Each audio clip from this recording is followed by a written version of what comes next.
This is at the NCAA tournament last year at 149 pounds for 7th and 8th place. So they're both already All-Americans, so it's bragging rights here. And Swiderski from Iowa State is really tough. And then this is Kenner from Ryder. You're going to see some really good classic wrestling here. Really nice ankle pick. And then he covers him right away. So watch this. The bullshit hand grip that I hate. He backs up and he follows him and times that foot.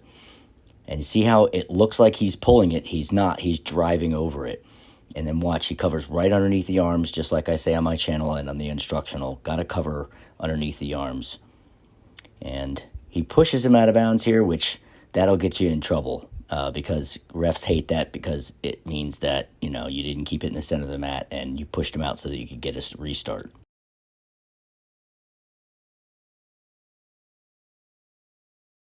Tight waist ankle here. It's a good way to usually shut down the first move because you control his hips. And he's going to easily get out here. He basically let him go too. That's a really nice shot. Watch how he drops his hip, just like I show, lifts. And then he does a nice lift and trip here. Classic, really classic Northeast wrestling here. So he's got an outside pull. He pulls him down because he pushed, right? And he chases him down to get the outside single. Pressure on the thigh. And Swiderski's trying to do the old split move so that he can't turn the corner and get that far leg. So then he's just going to lift it instead. And he steps with the outside leg like you're supposed to. Right? Shelves it up on his thigh so that it doesn't weigh anything. Gets a nice deep grip. You're going to do a real classic lift and trip here. Lift right at the knee. Time the foot. Right? So it's light. Trips him out. Covers his hips. And same thing, notice how he drives forward, but he keeps his arms underneath his arms so that he can control his wrists. Because that old, like, seatbelt grip that they teach you in jiu-jitsu is bullshit without legs in. With legs in, it's good because it keeps the guy from sitting forward and going to, like, a knee bar. But if you don't have legs in, a seatbelt grip is shit. So you want to stay under the arms and pressure forward. Get wrist. See how he's got that wrist? And he's going to try to use it to get it out here. But he's hanging on pretty good. So meanwhile, he's getting riding time, and they're not showing it, which is annoying because you don't know how much riding time he has. You could figure it out by looking at the clock and starting it, you know, and then maybe reversing it in the other direction when he got the takedown.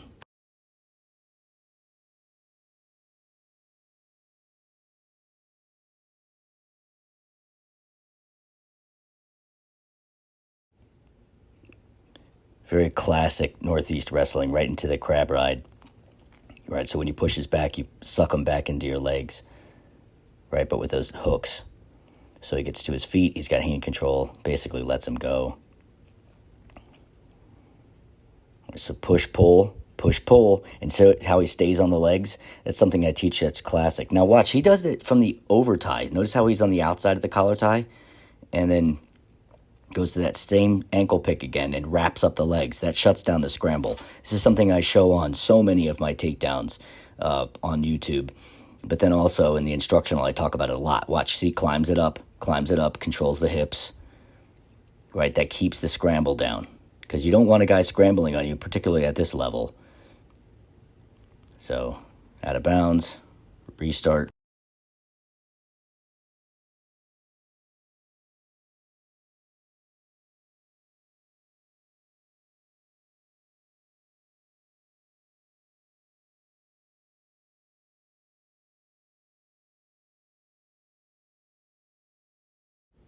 And he really likes this tight waist ankle. Shuts down the first move. For all I know, he's watched this guy wrestle and he knows he needs to shut that down. He's trying to gain some riding time back.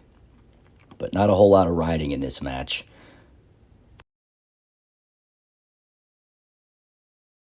Something I want you to pay attention to. Watch Swiderski go to the outside. See how he goes to that outside grip? Now he does the inside leg. So he really likes doing... Watch, he switches the collar tie to the outside. He really likes that grip. It's very interesting. It's not something I see a lot of. And watch, he catches him stepping, and he backed up to get him to do that, which is pretty...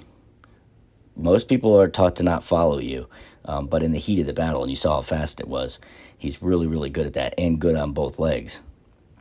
Staying underneath the arms, little half nails in there for control. So in college wrestling, this means he's still in control. If you drop down to the single too much, refs don't like that so much because they're like, okay, you're not trying to return him to the mat. I mean, if you do it effectively like he just did there, it's okay. But if you keep doing it, you lift the leg up, they start counting. And they really, really hate that because they start counting. And once they get to 5, they'll actually call stalling. One of the reasons that folk style wrestling is so applicable to jiu-jitsu is that you train from all these different positions. So you're used to being on bottom, you're used to being on top, right? And you're used to being on your feet. And so you get good at all of those positions because, this is a very dominant position and he needs to get the hell out of there. Keeps going to that tight waist ankle. Guy's not grabbing his wrist off there as effectively as he should. That's the counter to that, is to grab his wrist when he grabs your ankle. I think he did it, but this is more of a takedown match than anything. So they're just essentially letting each other go.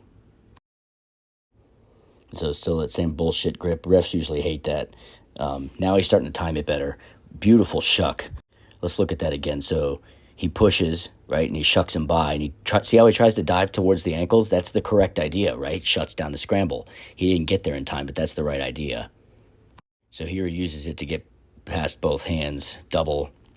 When he lifts him over, he goes to basically side control. But in wrestling, of course, you're going to bail out to your stomach. So see here. Doesn't spend any time there, blasts right through that arm. That's a smart move because they're close to the out of bounds. So if nothing happens, you won't get yourself in trouble, right? And then see how he's finishing low and staying, not climbing up and then taking the posts away. Something I want to see jiu-jitsu guys do better is, not just trying to jump to the head because the guy can, posture up and get out faster because there's not going to be any control. And you can't lock your hands from the top position in wrestling, but in American wrestling, folk style, but it honestly doesn't really give you that much control. And I talk about that in instructional, but I need to make a YouTube video on that. It really doesn't offer you a lot of control because if you just have your hands locked behind somebody, he has 4 posts on the mat and he can get around quite easily. So you need to keep that in mind, that you need to use classic, like scholastic breakdowns to control people. So he really likes this tight waist to the far ankle. What he's doing to the arm there is called so many different things in different areas of the country, but we used to call it a hammerlock. But I also used to call it a hammerlock when you put it behind the back, and I'll have to show that on some of my wrestling videos. But it does break people down really nicely. It's very powerful, and if that tight waist was tighter, he would have been able to get him flat from here. It's also helping him because he's accruing a lot of riding time here. Of course, we can't see it because the dipshits didn't post it, which is common. I don't know why. But right now, the refs are even looking at a clock, right? Now they're going to hit him for stalling. See? Just like I said, man. Like, they know what they're looking for. They want to keep the action going. And so they don't want you to always drop down to the single. I mean, I saw this in our own heavyweight wrestler when we wrestled Bucknell. Did that, and it actually, in double overtime, when we used to have the riding to win, and he lost by stalling. So they don't care, man. They will call it.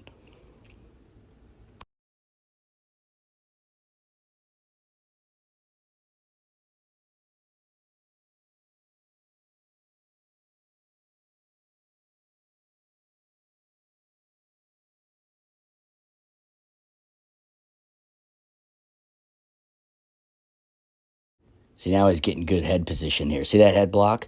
Like, that's something that I teach on the instructional for sure, is how to keep your head in there and block takedowns. And you see that? So down blocks and head position prevent a lot of offense. And so he's really catching on now, and he's trying to get his own offense going. And as a result, he ended up getting in a reshot. Then they get into this leg entanglement stuff. We did a lot of this when I was in college too. And I like that these guys aren't directly going to it, but see, the refs see, ain't nothing going to happen here. We're just going to break it up, right? So you really have to work quick in wrestling. It's kind of like judo, where if you don't get shit done, they'll just call a stalemate and put you back up, in this case, back on your feet. They'll call stalemates from top and bottom. That was a blood time, by the way. And you can see Swiderski's face is all jacked up. That's from using your face to block shots. So it's very, very effective, but, you get a little beat up. So look at that down block.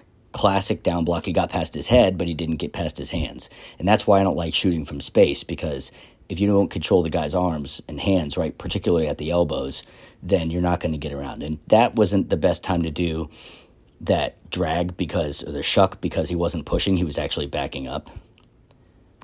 but it just kind of keeps him honest. It's definitely not a bad strategy to just let people know all the time that you're offensive.